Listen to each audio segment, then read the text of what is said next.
Welcome, everyone. If you can please go ahead and find a seat. We're going to get started in just a minute. There are several tables in the back over here that are open, as well as the sides on both.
If you can please go ahead and take your seats, we're going to get started momentarily.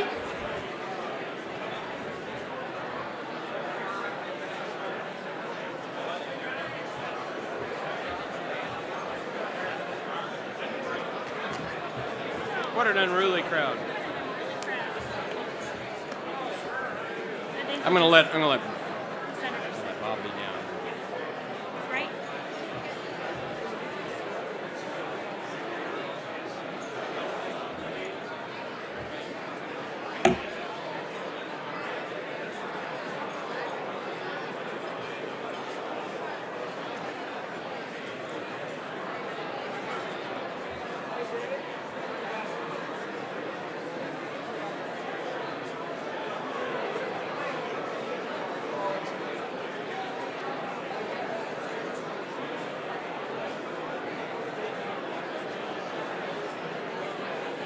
Go ahead. Good morning, everyone. If we could ask you, please, to be at your table. We want to welcome you to this event. I'm proud to stand before you as a member of this advisory council for the U.S. Global Leadership Coalition. I'm Jim Frierson from Chattanooga. We have here many people to thank, but among them our co-chairs, Senator Frist and Governor Bredesen, who provided early leadership to this group. We welcome you. We will be telling you much more about the coalition itself, but needless to say, at the national level, it has been a distinguished group, a bipartisan group of leaders from the political world, the defense community, the business community. We all represent different parts of the country, different cities, but it has been a year or more in the making here in Tennessee to launch the Tennessee version of this coalition.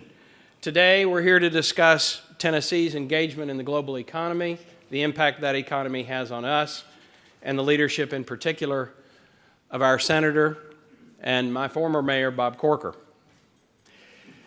I'm a proud Tennessean. All of you are, especially from his prior public service, his one term as mayor of Chattanooga. We know something called Corker time, which is that he's able to accomplish in about half the time of others what needs to be done.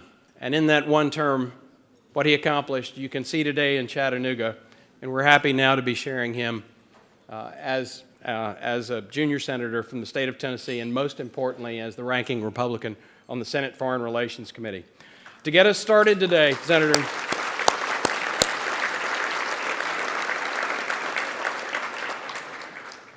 to begin this lunch, I would like to invite to the stage Senior Pastor Dan Scott of Christ Church, Nashville.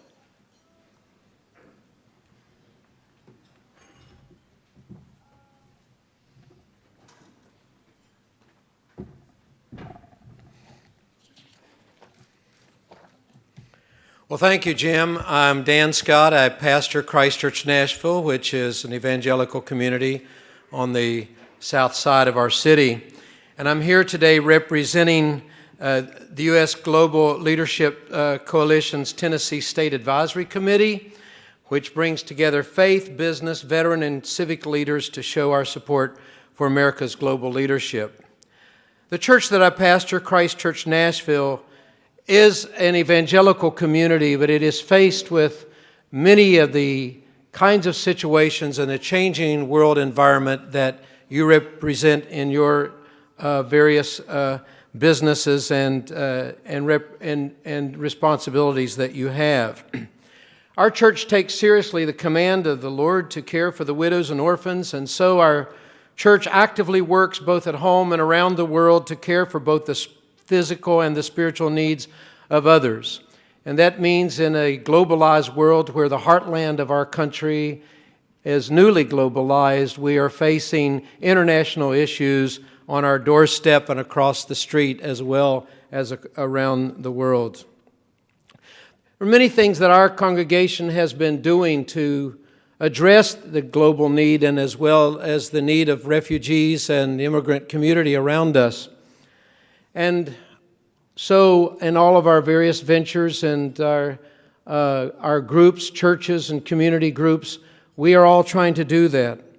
But many times we cannot accomplish, we lack this resources and so forth, the long reach to be able to do what we can only do in our larger communities, including our nation. America has a long, proud history of demonstrating our compassion and ideals, of our humanitarian efforts, whether it's saving lives or curing disease, teaching children to read and write, fostering freedom, and the like. Today, U.S. development programs are fighting famine and hunger through programs in ensuring food security and providing relief efforts in response to disasters such as the earthquake in Haiti or the tsunamis in Asia. Last year alone, American assistance provided life-saving HIV/AIDS treatment to 15 million people, including nearly 5 million orphans. America is that shining city on the hill, and our goodwill and innovation investment work to address many of the world's problems. But it's still a tragedy that more than 1 billion people live on less than $2 a day, and that 2 million children are dying every year of preventable diseases before their 5th birthday. I'm a grandfather. I have grandchildren that age. It hits me viscerally and personally, and I know it does many of you as well. Right here in Nashville, organizations like Shalom Foundation and Hope Through Healing Hands work every day to make the world a more stable and secure place while promoting our humanitarian values. Senator Corker, that's with us, has been one of the shining light on the hill, as well as the wonderful leaders that we have in our local community here. We are blessed with great leadership at this time in our history, and we thank God for that. We want to join him in making the world a better and safer place, and we are honored by his presence as well as the presence of the leaders of our community. And so we want to now bless the food and thank the Lord for it. Holy God, we thank you that from your hands we are fed and clothed, and we thank you that our Lord taught us that our Heavenly Father causes the rain to shine upon the just and the unjust, and that we are responsible for one another. And in this globalized village now that we live in, It is our responsibility, whatever our political persuasion or whatever part of the community that we represent, especially if we lead it, to responsibly engage in the needs of that global community and to do it with care and consideration. We thank you now for this food. We thank you for these wonderful leaders that are gathered here today because they care about these things. And we pray that your Spirit will guide across the table the kinds of conversations today that will birth new ventures and be a blessing to the peoples of the world. Amen. Please enjoy your lunch.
Thanks, everyone. We're going to go ahead and get started.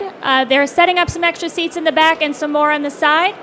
So if you can please find a seat, and they'll continue to serve lunch while our program goes on. Everyone, please welcome our Executive Director, Liz Schreier.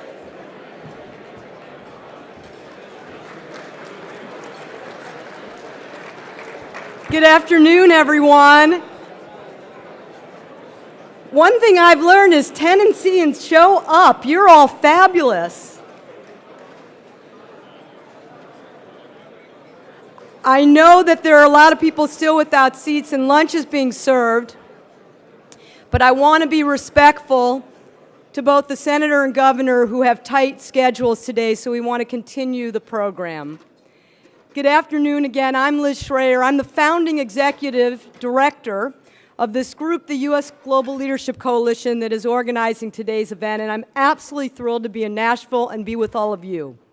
And as I watched the news over the last week, I couldn't help but think about how timely this discussion was, as well as how fortunate we are to have the opportunity to have a conversation about America's role in the world with one of the most thoughtful foreign policy thinkers in our country today.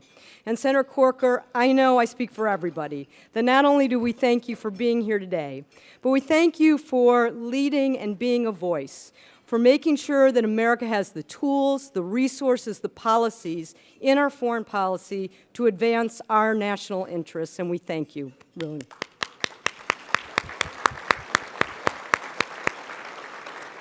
There are a lot of VIPs here, I think about 300 of them, but I especially want to thank the state and local officials, Governor, our Secretary of State from Tennessee that's here, and Congressman Jim Cooper, who've been a great friend in Washington, for joining us today.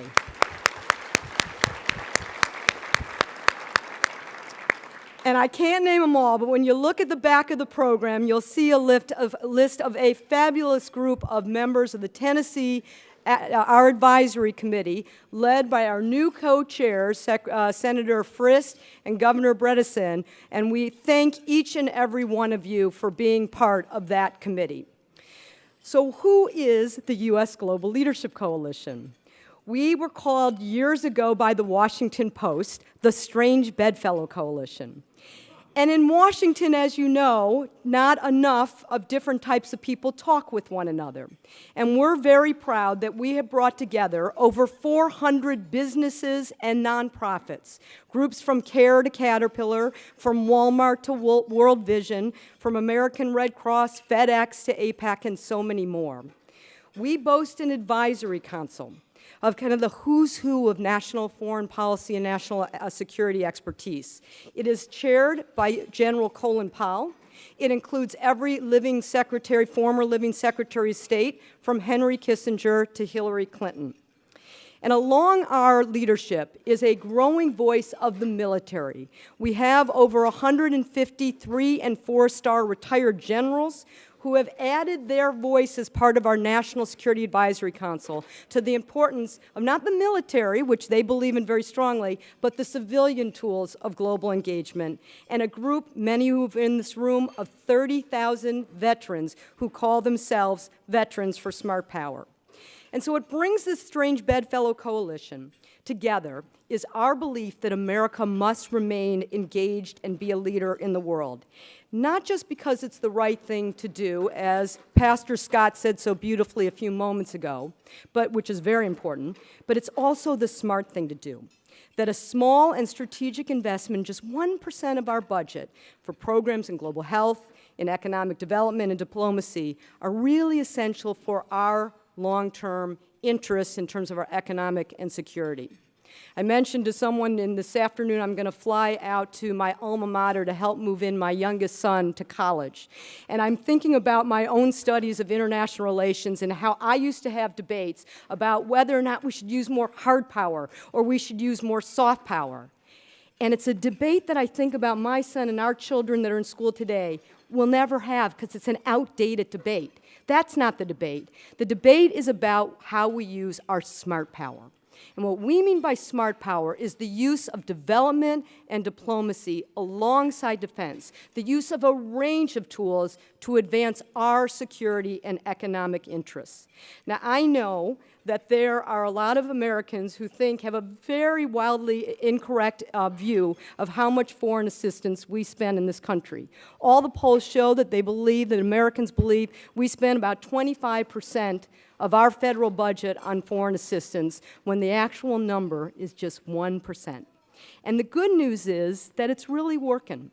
And it's really working. We need to hold it up to make sure it's accountable, transparent, results-driven, as much as any other part of the federal budget. But in your table, you'll see a little what I call the ring of success stories about various ways that the 1% is making a difference for us.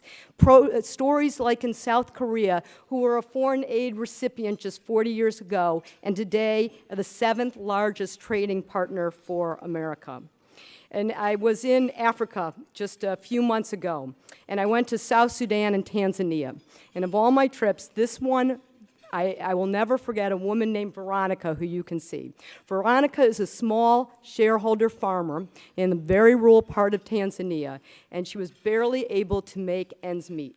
She told me about when she started working with a program in the U.S. called Feed the Future, how she changed her life because it taught her how to get a more effective and efficient crop.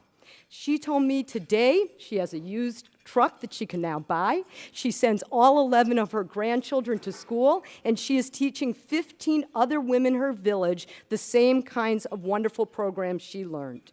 So what we're going to talk about today is this question of what America's role is in the world. And we all know the economic situation is quite serious in this country as well as around the world. And so you ask, is it worth it?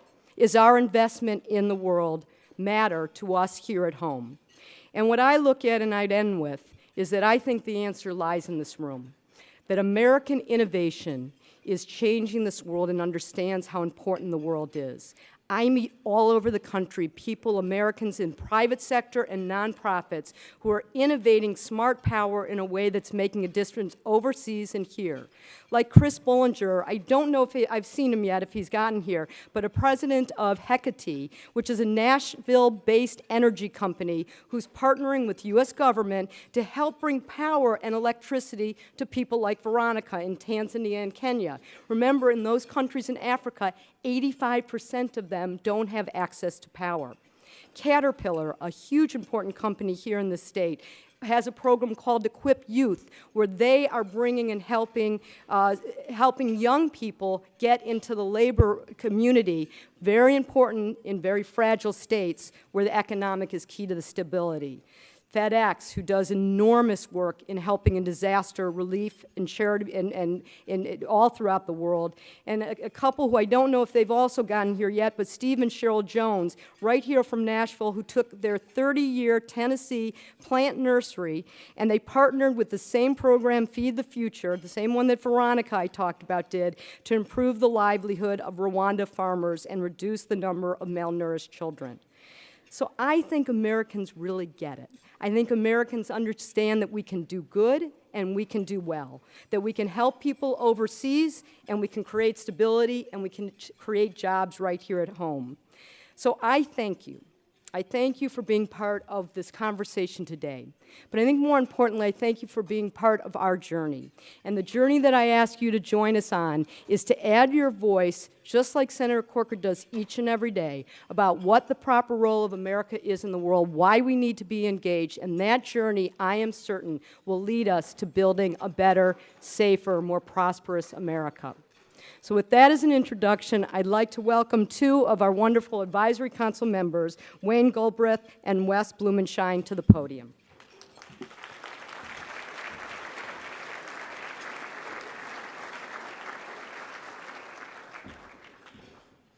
Thank you, Liz.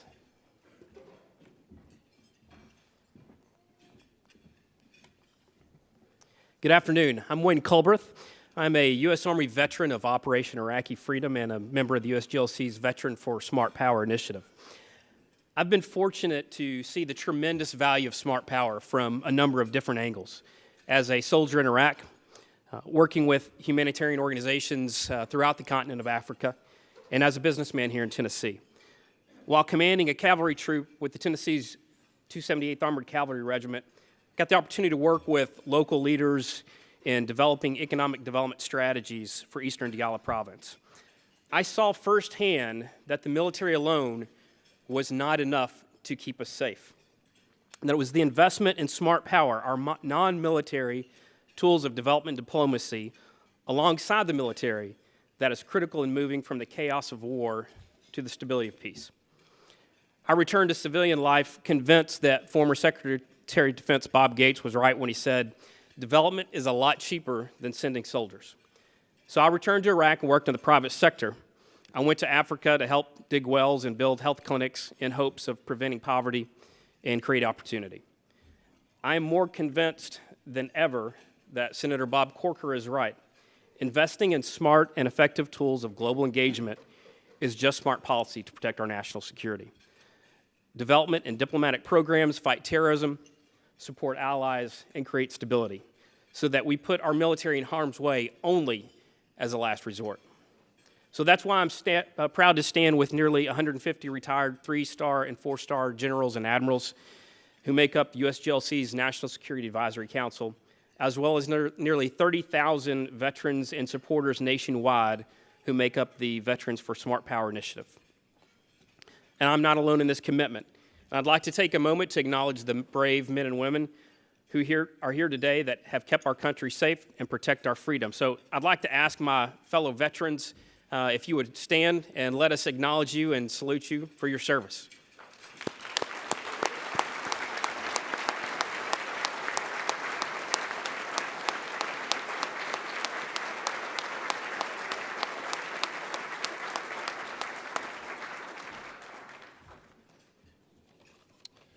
Well, thank you, Wayne, for those remarks.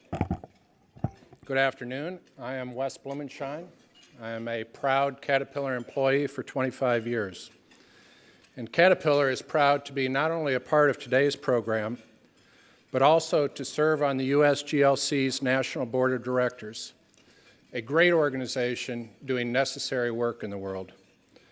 As one of America's most successful exporters, Caterpillar has long realized that our prosperity is directly linked to economic events and trends occurring beyond our borders.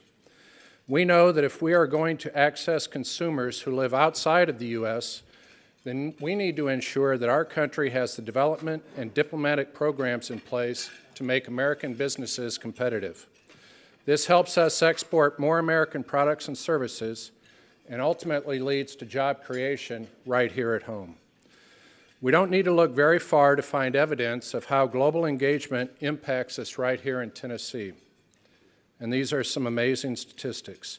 Today, trade supports over 21% of the jobs in Tennessee.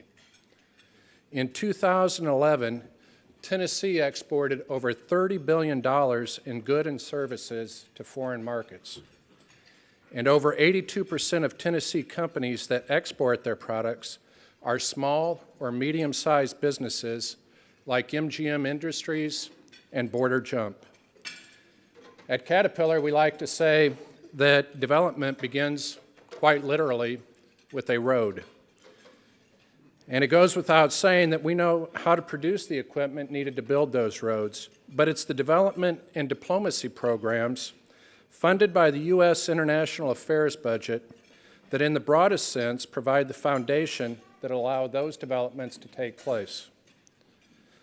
But I don't want you to just take my word for it. We've asked a top-notch team of experts to lay out the case for today's discussion in more detail. Let's watch.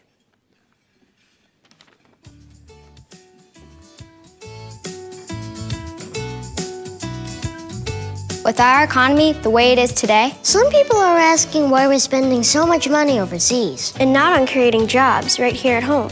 Well, actually, we're not spending much money. Just 1% of our national budget goes to the international affairs budget. That's not a lot. And helping create American jobs is just what that money's doing. If you want to create jobs, you have to create more demand for products and services. You need more customers. And where are American companies finding more customers? Not here, but here. And here. And here. 95% of the world's customers live outside the U.S. 95%! When we sell goods to them, they're called exports. U.S. exports accounted for a big part of our economic growth last year. half went to developing countries. And their economies are growing 3 times faster than developed countries.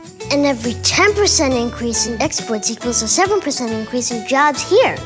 So, how do we increase exports? Build new markets for American goods and services. Remember that 1%? America's international affairs budget helps fund programs That improve health and education. supports agriculture development. Builds a stable economy. And creates new markets. So if we don't go to the biggest, fastest growing group of consumers, Other countries will. Other countries already are. Investing a small amount in global development and diplomacy It's not only the right thing to do. it's also the smart thing to do. To make our economy stronger. To create more jobs. For my mom. For my dad. Or my neighbor. For me.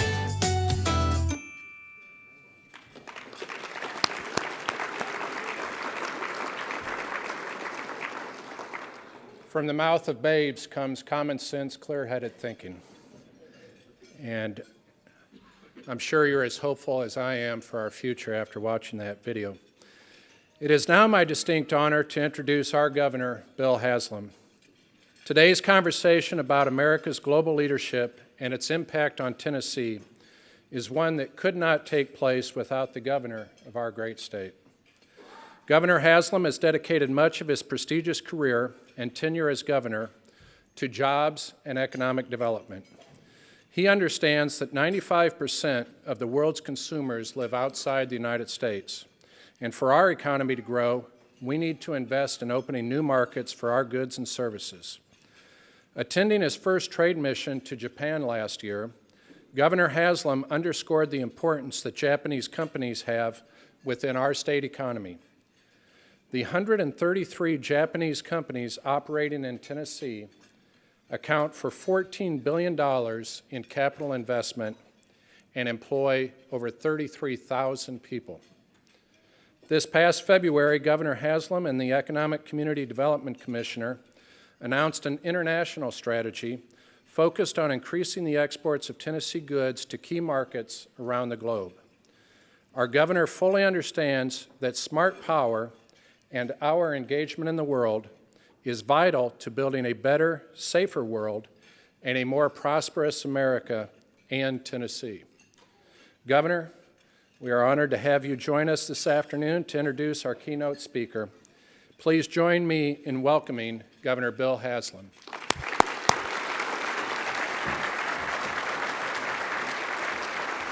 Thanks, Wes, and thank you all. What a great room of people, and it's an honor to be here. One of those exports is a reason I was a little late and that I might have a distinctive aroma about me right now. One of Tennessee's more famous exports is a product they make south of here in Lynchburg called Jack Daniels. And they just announced a new $100 million expansion. I've been standing in one of their warehouses for about 45 minutes. So if I smell a little like I've been somewhere besides work, I promise that's where I've been. Tennessee's economy is incredibly tied to the world. You think about the brands that we know here in Tennessee that we send out from here, and brands that have come in. And if you work your way, whether it be FedEx or Nissan or Volkswagen or Eastman Chemical, and I could go on and on. The global impact on our economy is immeasurable. But there's more to it than that. When the pastor was given the invocation, he quoted that line that we hear a lot about being a city on a hill. A lot of you all know that came from John Winthrop. He came over with the Massachusetts Bay Colony. He came over as governor/pastor, kind of an interesting role. And he gave this sermon right before they left England on what would be a 10 or 11 week boat journey here. And what his message to them was about it being a city upon a hill, but he said, really, we're a commonwealth. And Massachusetts is still called a commonwealth. Virginia is still called a commonwealth. But the idea was, we're not here just by ourselves. It's bigger than that. We're here for the common good of ourselves, but he said, don't mislead yourself into thinking that we're just separating from England. We are still a part of them. And that's the message I think that we have in the world today. It is an honor for me to introduce the two folks here today.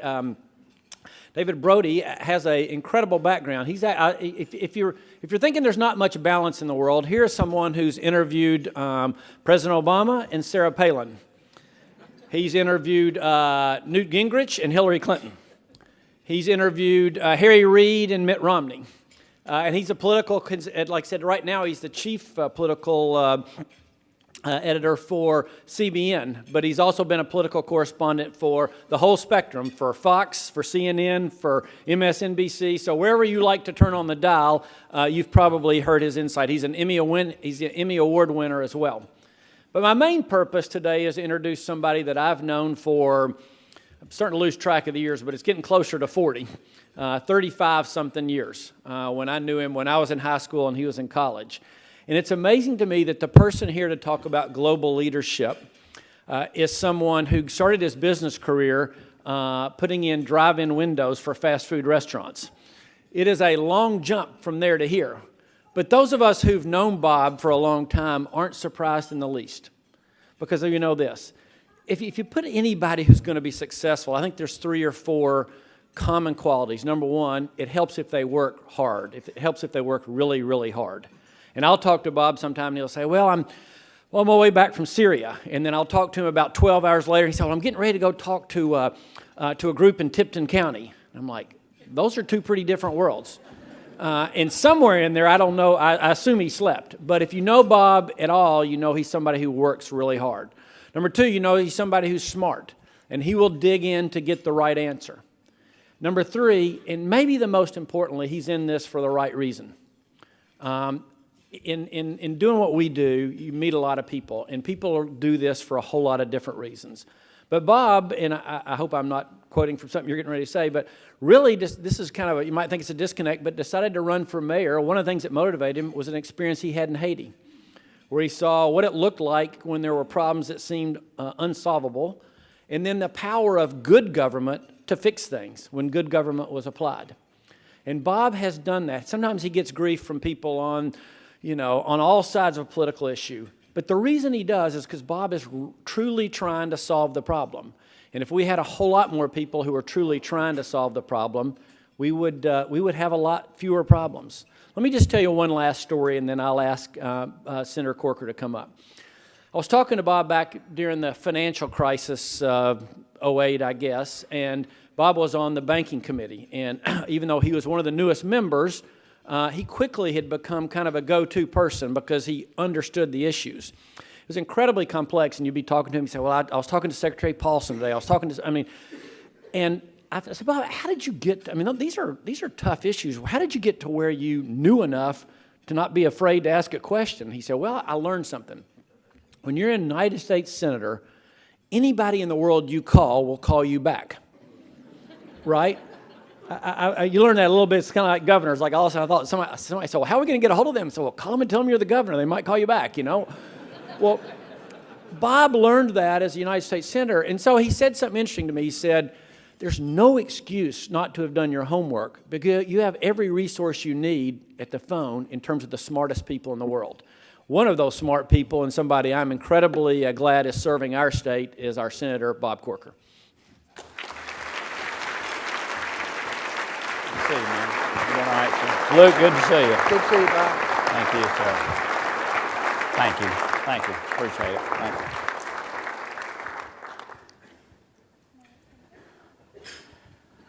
Senator, before you start, we have a little something we want to give you. On behalf of the U.S. Global Leadership Coalition and supporters across the state of Tennessee, it is our honor to present you with this globe in recognition for your outspoken and effective leadership to date, and we know to come. The inscription reads, Senator Bob Corker, with appreciation for your commitment to the U.S. International Affairs budget, U.S. Global Leadership Coalition, August 22nd, 2013. Thank you. Yes. Thank you so much. Thank you very much. Thank you. Thank you. Thank you, Jimmy. Well, thank you. I'm somewhat overwhelmed with this turnout and the number of people that I respect so much from around Tennessee and certainly here in Nashville. So thank you for this. This is quite an outpouring, and I think an important event for our state and country. I want to thank so much the coalition for having the farsightedness to begin working on these kinds of issues. And long before anyone knew or thought I would be ranking member of the Foreign Relations Committee, for what it's worth, this coalition began meeting with me and talking with me about the importance of smart power, and certainly I agree with that. But again, to see this group of people here in Middle Tennessee on a topic like this is quite overwhelming. So thank you. Dan, thank you for your comments and your prayer. As Governor Haslam mentioned, my trip to Haiti and of course subsequent trips as a United States Senator had a huge impact on me. I probably would not be standing at this podium if I had not gone on a mission trip there at the age of 28, and I so much appreciate what you had to say, Jim Frierson. Thank you for being the Energizer Bunny of every important issue, it seems, that takes place, and for your leadership in Chattanooga. But I think many of you know Jim was involved early on, years ago, in involving U.S. trade around the world, and I thank you for your leadership and certainly for being a part of this. Liz probably is the best person you could possibly have forwarding this coalition. She's dynamic.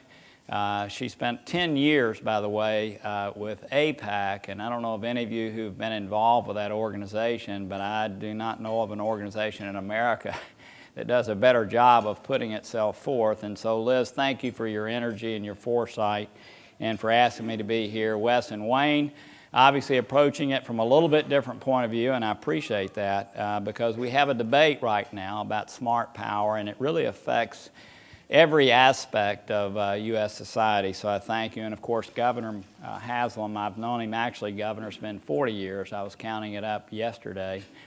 I appreciate you going down to Moore County to the Jack Daniels distributorship. I actually will admit I had a sip last night. It was pretty good. But actually, I do enjoy, I was just a couple days ago on the Turkish border of Syria and on the Jordanian border of Syria and in Iraq, and I do enjoy the fact that it's one of those universal brands that you mentioned. I mean, it's everywhere, but thank you for your tremendous leadership and for having the sensibilities to bring people together around the tough issues that our state faces. And I don't know of anybody who's more focused on ensuring that Tennessee is not only doing well here for its citizens, but is connected to the world in a way that enhances lives like this wonderful film we just saw. So I thank you very, very much for that and for your friendship, and look forward to seeing you tomorrow in Chattanooga.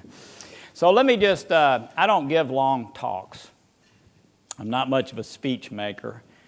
I'm looking forward to David interviewing me, much like others do. It's a much better way for me to communicate and actually talk about the things that all of you care about.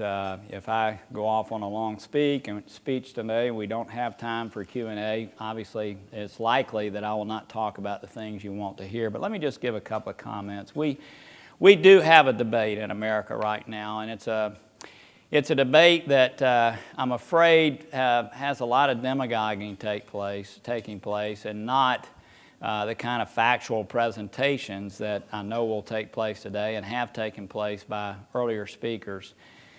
There's no question that since the financial crisis that Bill Haslam referred to back in 2008, what's happened in our nation is we've become more nativist in our views and inward-looking because we're concerned about how our economy here is, as we should be.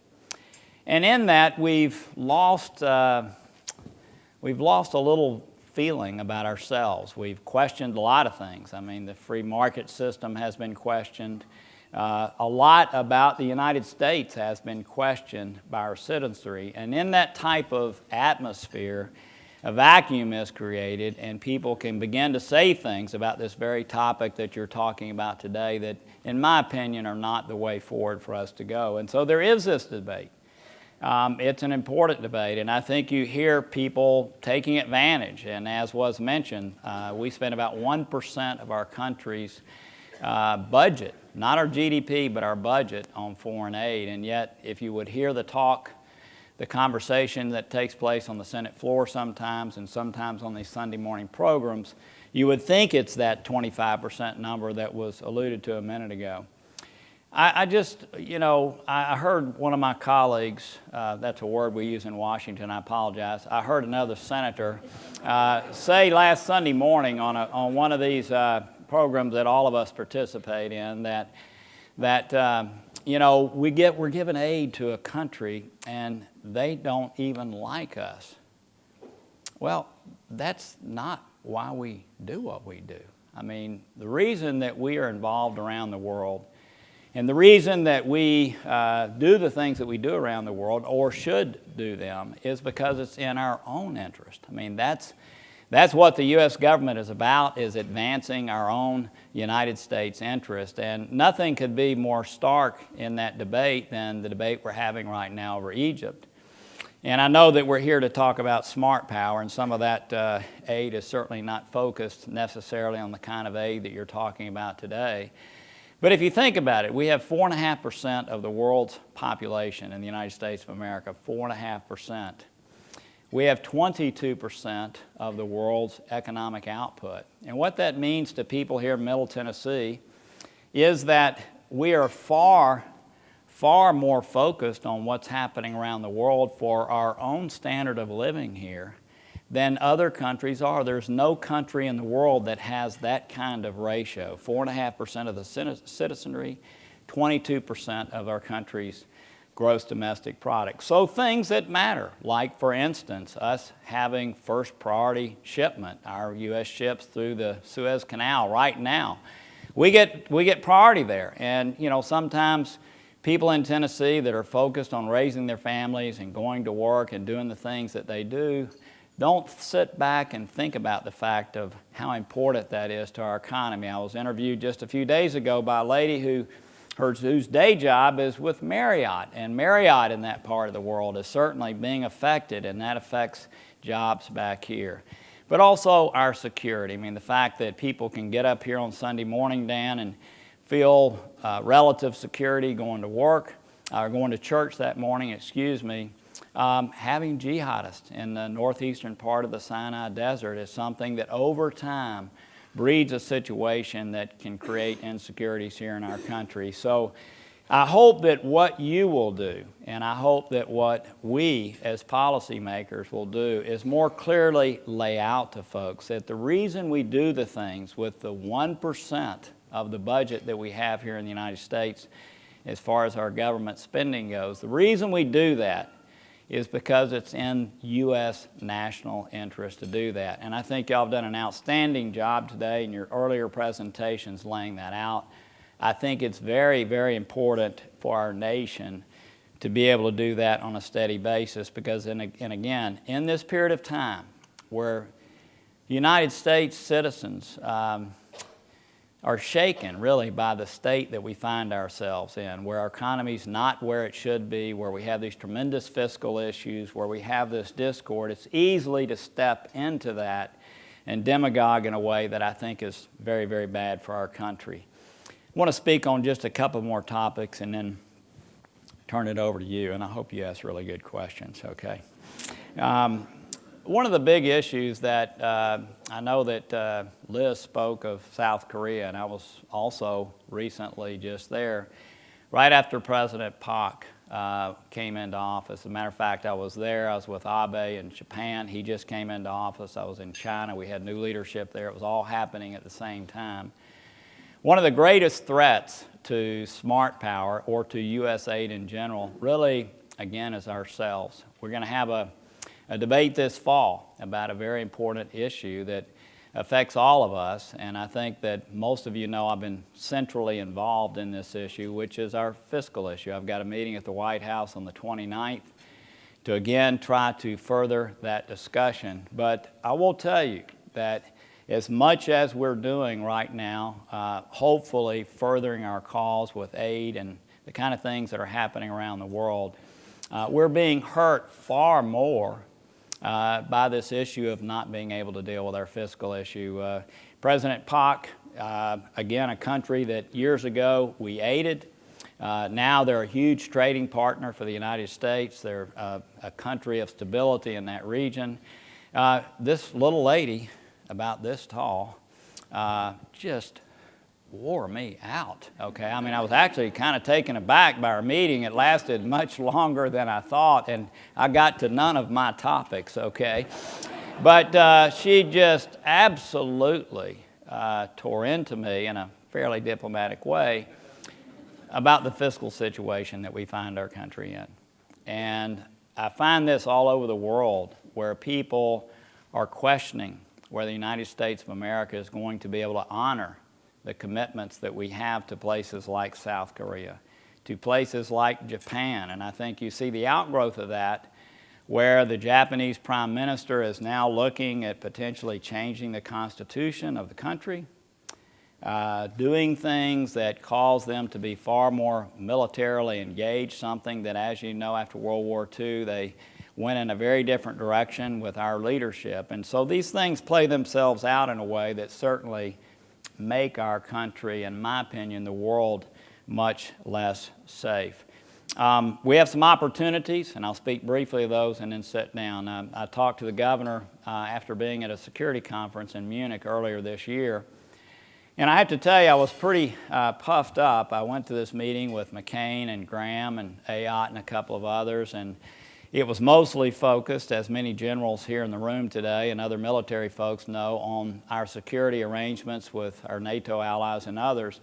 But at this conference each year, the leading business people sit down with us, the leading business people in Germany, and I got to be honest, it was felt pretty good, especially with my friends there. All they wanted to focus on was Tennessee. And I got to tell you, it made me, Governor, feel really, really good. And, you know, I probably was smiling a lot during that meeting. I will tell you, the thing that I learned, though, and I know the governor and I have talked a great deal about it, and the reason I say Tennessee is because people in Europe have realized that Tennessee is a great place to do business. They understand the relationship that we have developed with Volkswagen and other companies, and more German businesses want to be a part of that. But the energy breakthroughs that we have in this nation are phenomenal, and what especially is happening in the natural gas market, we know that companies from Japan and other places have found Tennessee to be a great place to invest. And they do that because of the things Governor Haslam and so many others have done. That is, we've created a great place to do business. We have wonderful people here. The work ethic is outstanding. But in addition, and so they've come and invested here for products that they want to sell to United States citizens.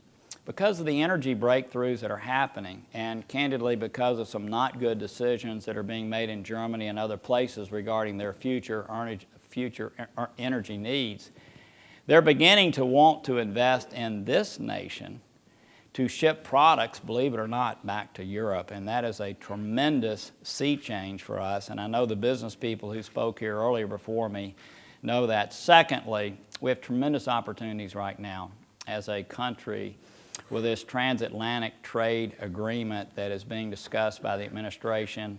I've met with the EU officials regarding this. We're doing everything we can in our office to make this happen, but also the Trans-Pacific Partnership, that both of which could come to fruition over the next 2 years. So that's a gamut of issues that I hope touches both the human side, Dan, which has touched me, has touched, and let me just say, I'll digress for 1 second. I also just recently was through Northern Africa, Senegal, Mali, Tunisia, and Algeria.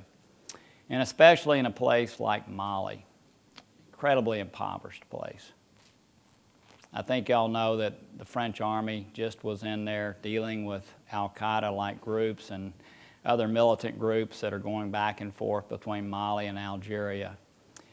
The longer-term vision of ensuring that people have economic opportunities, that they have the ability to live in a way that is not totally impoverished for the rest of their life, those are the longer-term things that, again, are in our national interests. They also speak to American values.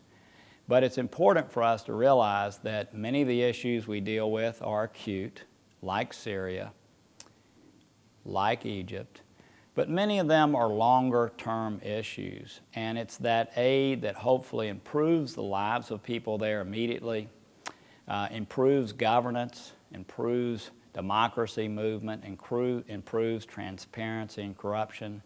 Those are the kind of things over time that keep those kinds of conflicts, that take the very men and women that you honored earlier, that keep them from having to go into conflict. All of those are reasons for our nation to continue to understand the importance of smart power. I thank you for that, and David, I look forward to sitting down and talking about the things that all of you would really like to talk about. Thank you very much.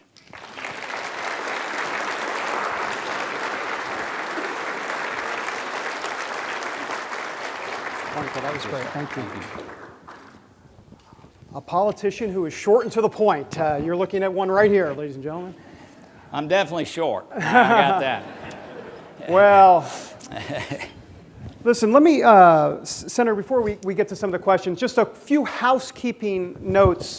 This is going to be about a 25-minute, 30-minute or so moderated conversation, and I've done these about 4, 5, 6 times, somewhere in there. I've lost count. And believe me, after 25 minutes, they will pull the plug. So we want to keep this relatively brief and just keep it moving. I should also say that we are being followed we're being followed right now. The NSA, no. I applaud for the NSA. Especially the young people, I've noticed, clap at that. That's right. Yeah. We are being seen on the internet, and so if you go to #SmartPower on Twitter, we can get a conversation and dialogue going there, so we should point that out. Senator, let me ask you real quick about Egypt and Syria. Okay. Just to, if not clarify, expand a little bit on what's going on, as we say in the business, breaking news. There are facts on the ground when it comes to what's going on in those countries, and at the same time, there are long-term American interests at stake. And so, where is the balancing act? How do you see this ultimately playing out, especially as it relates to what we've been talking about, smart power here? Okay. So let's start with Egypt. I know the military people in the room and others who've been so involved in foreign policy know that we have about 11,000 officers within the Egyptian military that have been trained in this country.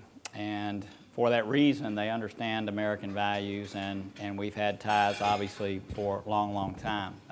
Sisi, who's leading the country right now, was trained in the United States of America. So, you know, look, I condemn what the military has done over the last 2 or 3 weeks. You know, I condemn the heavy-handedness that has occurred with the Muslim Brotherhood. At the same time, let's face it. I mean, let's just realize the Muslim Brotherhood was involved in a political coup. I mean, there's no question. I mean, they were elected and then immediately began concentrating power to themselves, moving away from the whole notion of rights, human rights, and certainly minority rights.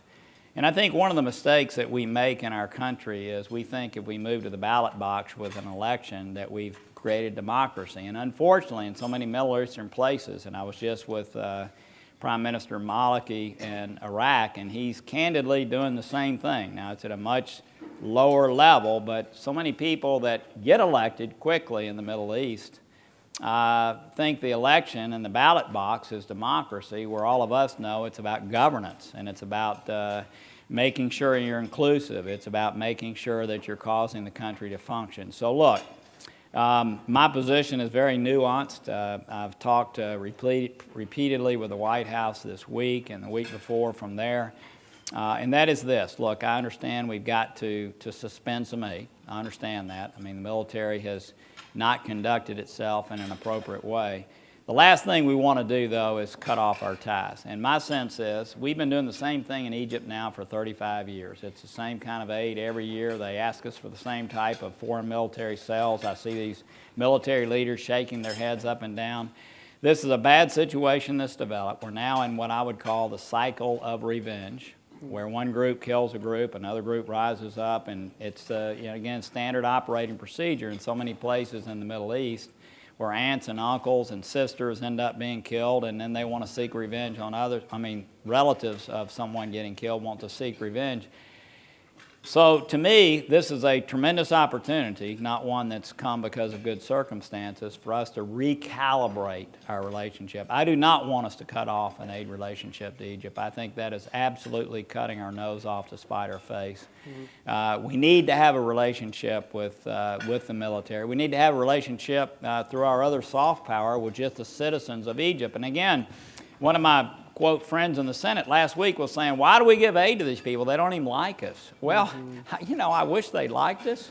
But candidly, we do it because it's in our national interest. So I think we will move ahead in that way. I sense that we will suspend some, we'll recalibrate, we will continue to be engaged, and we need to be the voice of calm. Look, we're the greatest nation in the world, and that's why y'all are here talking about this topic. And for the United States of America not to act with calmness, not to be reacting because of our own personal egos over the fact that they didn't do exactly what we wanted to do, that's not the way for us to respond.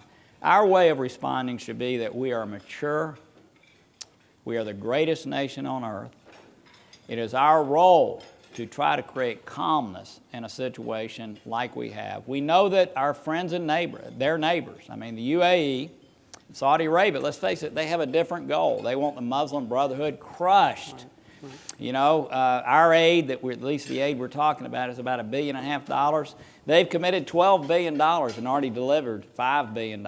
And so, you know, their influence is different. And I think that sometimes we think we can just wave a wand because we're the United States of America and things are going to be different. It's not that way.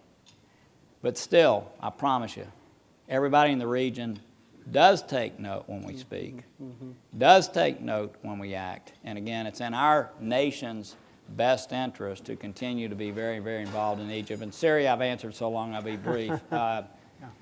Look, I've been multiple times to the Syrian border, both on the Turkish side and Jordanian side. And I know Assad. I was with him prior to this conflict beginning.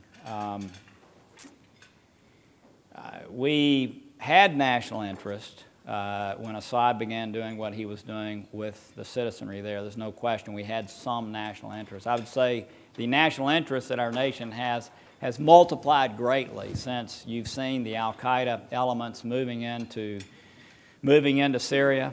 Our goal there, in my opinion, and I sat down with General Idris in Turkey. He's not like some of the generals that are here that I saw one of them in the gentleman's room a minute ago.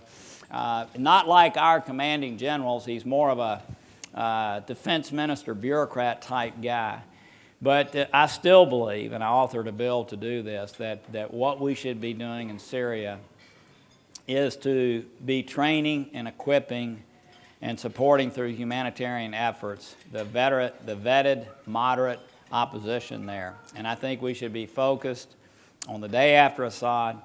I'm very concerned that the aid that we have said we're going to give covertly, which I think should be given in another way, but we're doing covertly. The President's announced it. It's been on the front of the New York Times, Wall Street Journal, the Tennessee, and every other publication, and yet, quote, quote, quote, it's covert. You know, we've got to, I think, step it up. I'm very concerned at the trickling that's happening. The arms and especially the ammunition have not yet made it there. We're training in Jordan covertly, which means it's a trickle train. The big debate right now is, are we going to move to military training, which is industrial strength? And that's the debate that's happening right now. But I do believe we need to support with humanitarian aid, but also with training and equipping the moderate secular group, because now it's that second war that's most important, and that's one between the more extreme groups that Al-Qaeda, that have affiliated with Al-Qaeda, and this more moderate group of folks that candidly, there's about 1,200 of them. They're not unified, and we're hoping that around General Idris we can make something more happen. I will say it's having a hugely destabilizing effect on Jordan. Jordan has 6 million folks in it, about like Tennessee, size of Indiana.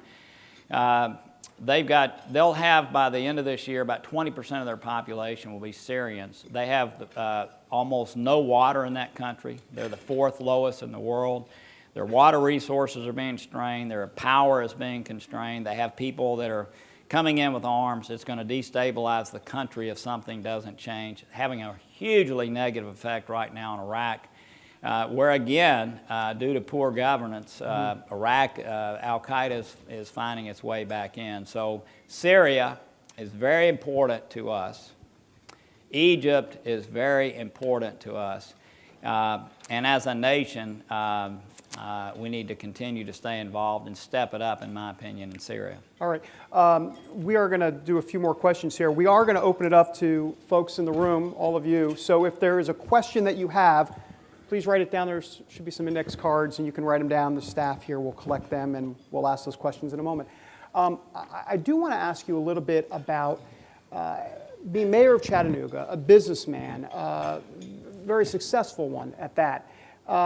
How exactly, if you can, as we say in the media business or in the TV business, dumb it down for us a little bit, but how does American global enterprise and the American markets, in essence, are helped through smart power here in Tennessee? In other words, take me through the chain a little bit in somewhat of a Reader's Digest form as to why people should even care about this here in Tennessee.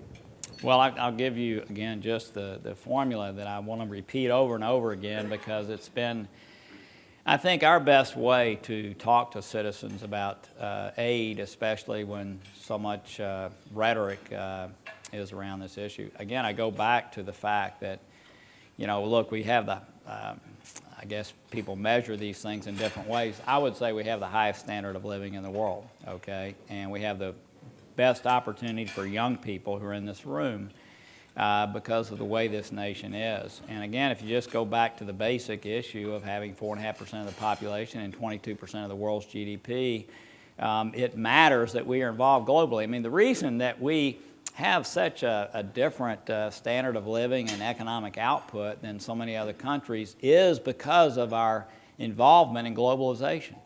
I mean, look, I missed a few votes. I apologize for that. But coming back, and 2 of the 3 meetings we had with Volkswagen were around my dining room table, okay, in Chattanooga. And they came. I will tell you this. I have been touched by a lot of things. As a matter of fact, when I was mayor of a city, when you're a mayor, you're as Bill Purcell, my friend, knows, you're a civic leader, you're a business leader, and you're a spiritual leader.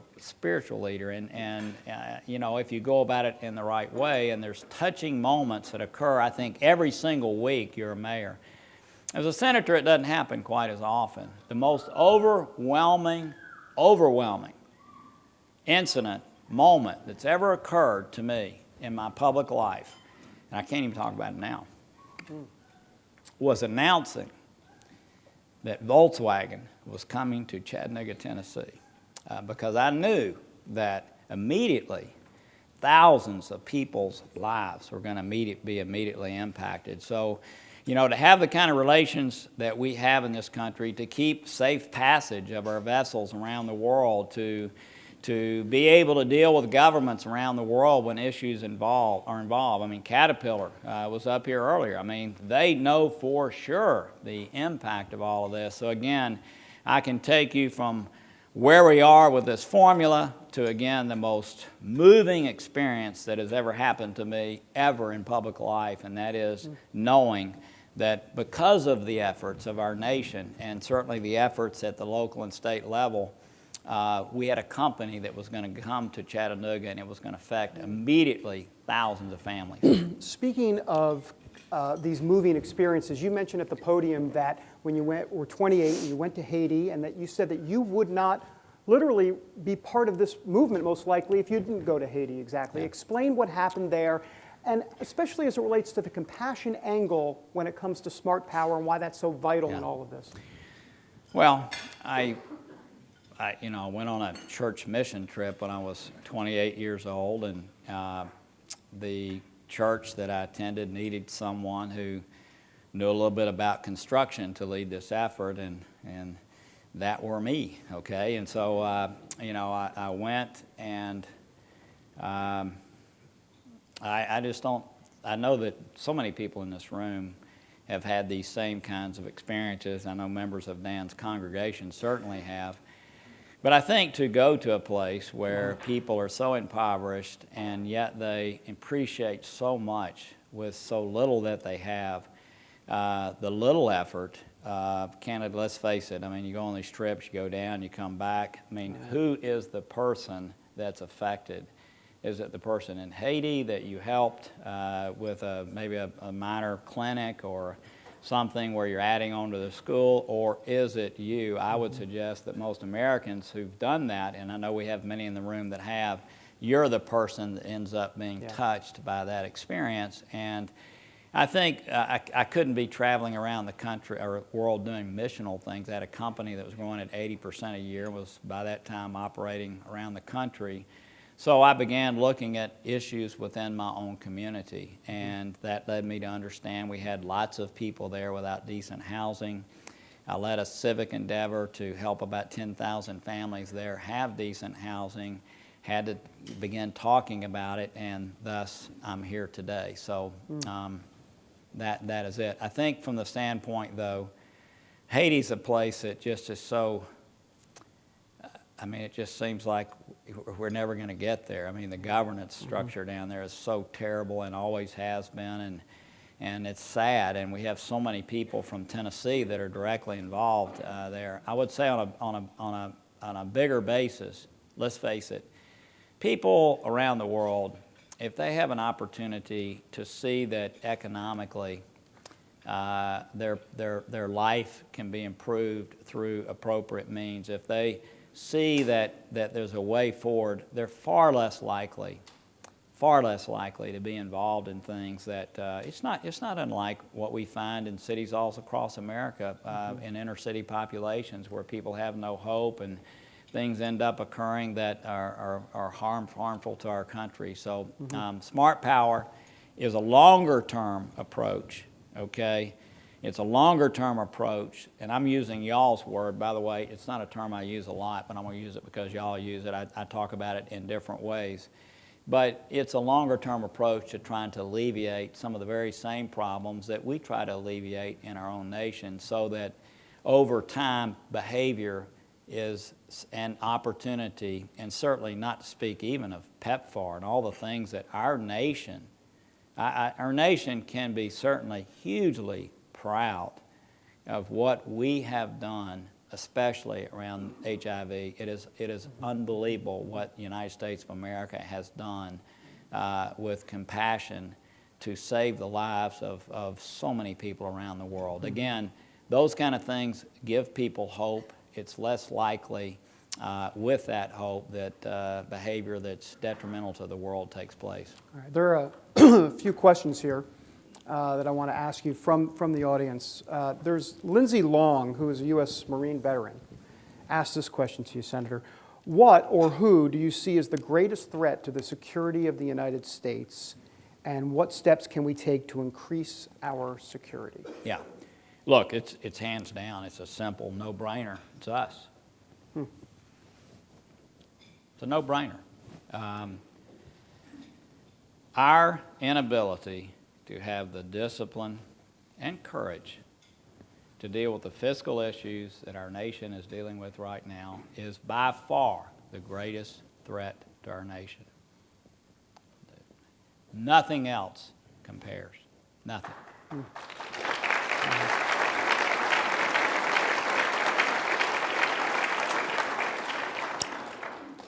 There is a question from someone named Blewett, who is Director of International Business in the Nashville Area Chamber of Commerce, and asked this: in today's hyper-competitive global economy, what more can be done to strengthen our city and state's economic prospects? And I think the key word there would be strengthen. What can be done in today's global economy?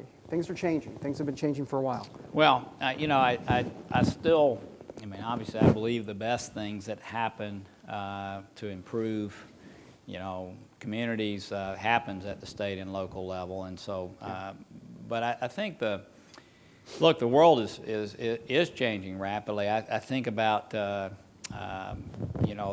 way I made a living and the way that I was able to have a degree of success was in a kind of a traditional business that thankfully is still needed, and other people are doing those kind of things too. But the advancements, I mean, the competitiveness that we have with other countries is fascinating. You know, when we thought Japan was going to be the country, and to those of you who are Japanese, I apologize. When we thought they were going to be the country that was going to overtake the world economically, one of the things that we saw with Japanese companies was they weren't really innovators, they were good copiers, okay? But once you, no offense.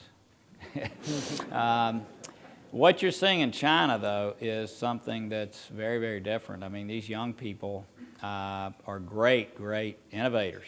I mean, they are great innovators. And so, again, it's almost like the issue we're talking about right now with Smart Power. I mean, we have to prepare our young people for a world that is very different than the world that I grew up in, okay? It is very different, just the competitive issues, this whole digital world that we're living in right now where things can be done remotely from all over the place. I mean, and again, I think just stepping back to something that's current, I mean, that's a longer term effort than I know the governor and the mayor here and others are focused on in their own individual communities.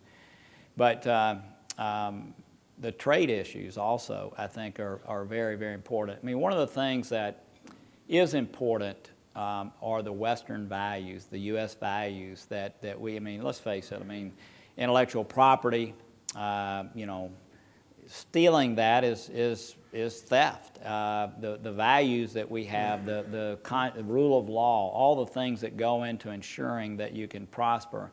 It's important for us to export those around the world by having trade agreements that rationalize those. I mean, I think this trade agreement between us and the European Union is incredibly important because what that'll mean is about half the world's GDP will be operating under the same kinds of standards that we believe to be those kinds of standards that promote the proper kinds of economic growth. And then if we can link that again with this Trans-Pacific Partnership, it puts pressure on countries like China, which, by the way, is a relationship we should manage to be a healthy relationship, okay? I don't think we should, you know, begin the process by thinking they are our enemy. That's not right. We should try to, it's going to be the most important relationship that the United States has over the next 50 years. So we should do everything we can to manage that in a healthy way.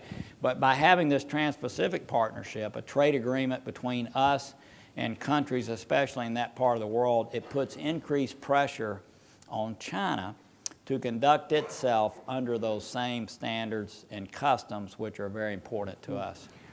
I'm curious what your charge to everybody in this room is. In other words, what can individuals themselves do when they leave this room in the months and years ahead? Maybe a suggestion from you as to how they can make a difference. And it makes me think of the question that we have here from Sherry Weiner, I believe, who, by the way, wants to say thank you for your service and logistical and logical approach to the issues facing our country. But she says it this way: what do you see as the greatest threat to global job growth and the role that the U.S. residents, everyday people, can play today? I don't know that I can speak to the greatest threat. There's short, long, and medium-term threats. I mean, let's face it, right now, we're still dealing with the major hangover effect from what happened back in 2008. And, you know, we still have the fiscal consolidations that need to occur. One of the great privileges I have is my involvement pretty regularly with the IMF. I mean, it's one of those institutions. Christine Lagarde was just in my office before I left, and you know, using that as a tool to make the right things happen. But look, you know, we've got fiscal consolidations that still need to occur properly in Europe. You really look at us, and I know our citizens complain about where we are fiscally, and they should, and we still haven't done the things to address the longer-term problems, which are going to be disastrous for our country if we don't. But we've also done more than any other country. When you look at where, as far as Western countries, even though it's still not enough. But there's that issue. there's going to be the continued threat of groups that the very effort that you're proposing and pushing and helping make citizens aware of will help over time. But look, I mean, extremism and the insecurities that come from that, issues, that ends up being relative to oil markets and just the price of energy. As much as we hate to say it, it's important, even though we in this hemisphere over the next 10 years could be ourselves independent, or not independent, but we within the hemisphere could have enough for our own use. It still doesn't mean that if there's a disruption and oil goes to $150 or $60 a barrel, it's going to affect us again. And again, in some ways, it affects us more because of the ratio, again, of population to GDP. So there are a lot of things out there, and I don't know I can speak to it. To the other point, which I thank her for, I want to say to all of you, you have no idea how, what a sense of privilege that I feel, and the fact that you've allowed me to do what I do. And you've allowed me to do it in a way that is pragmatic, hopefully, that is thoughtful, hopefully. You know, when you're a business person, you wake up every day, as most of you know, with a list of problems that you're trying to solve. I mean, that's what you do your entire life. Your whole day is spent figuring out how to solve problems.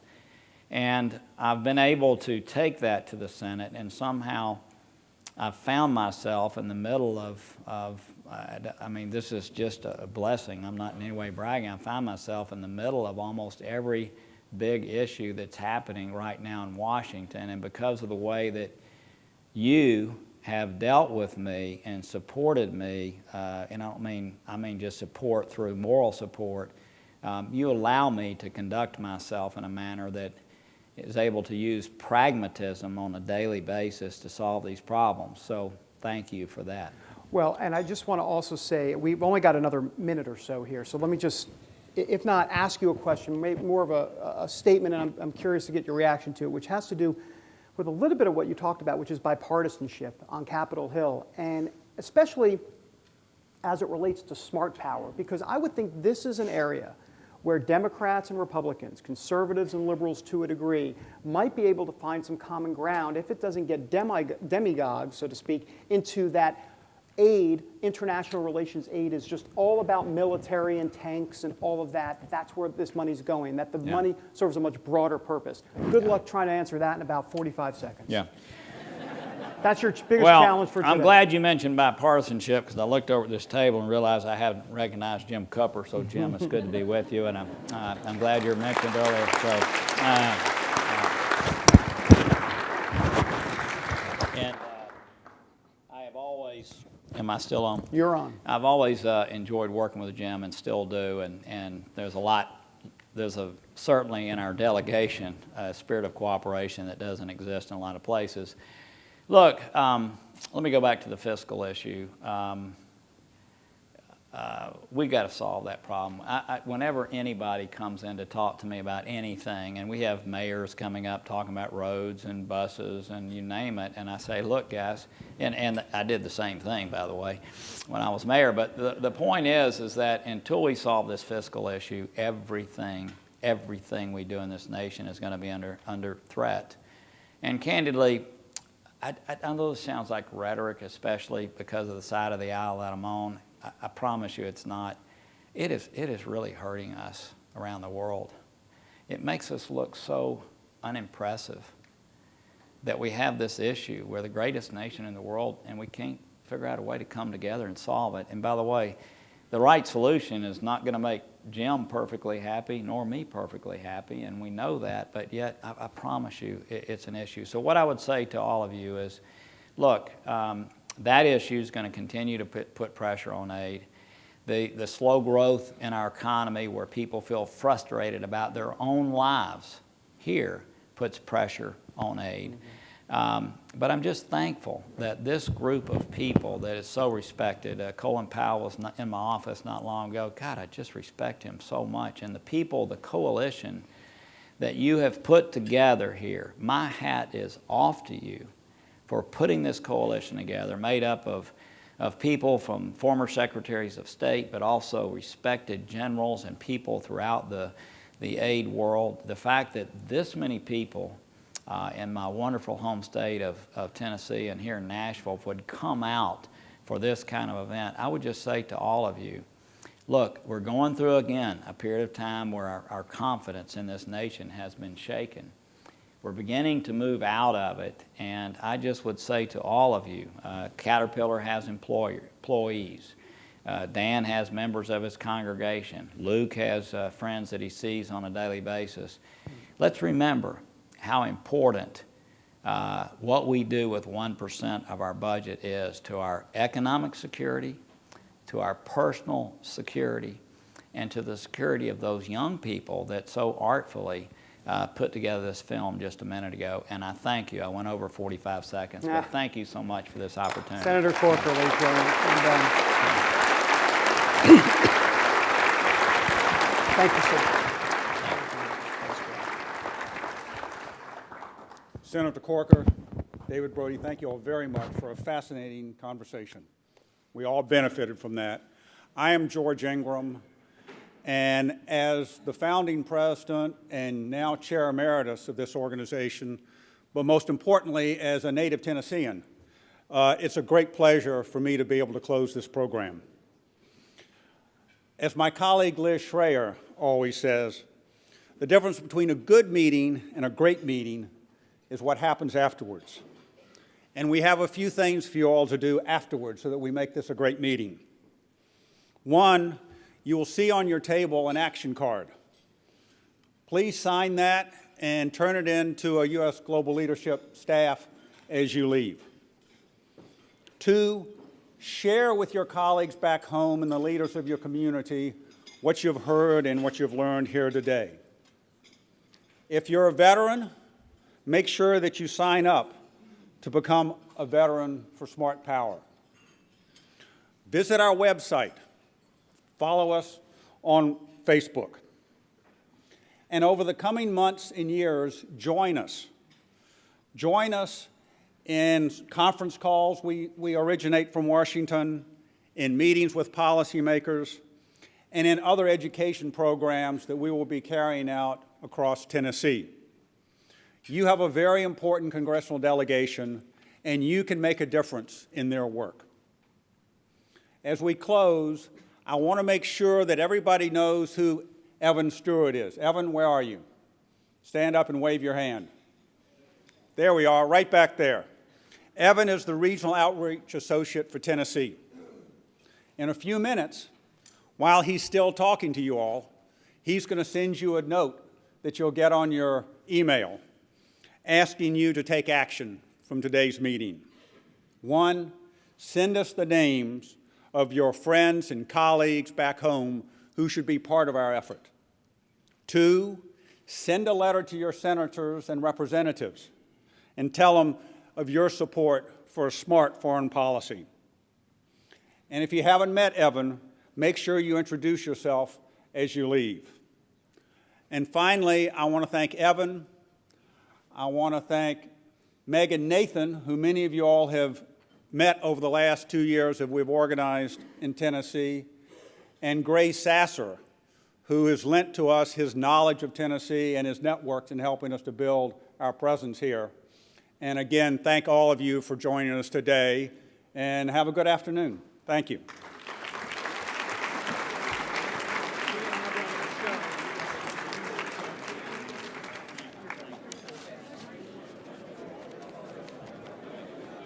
George, thank you, sir. Thank you. I have to tell you, my great-grandfather, J.B. Frazier of Chattanooga, Yeah. governor.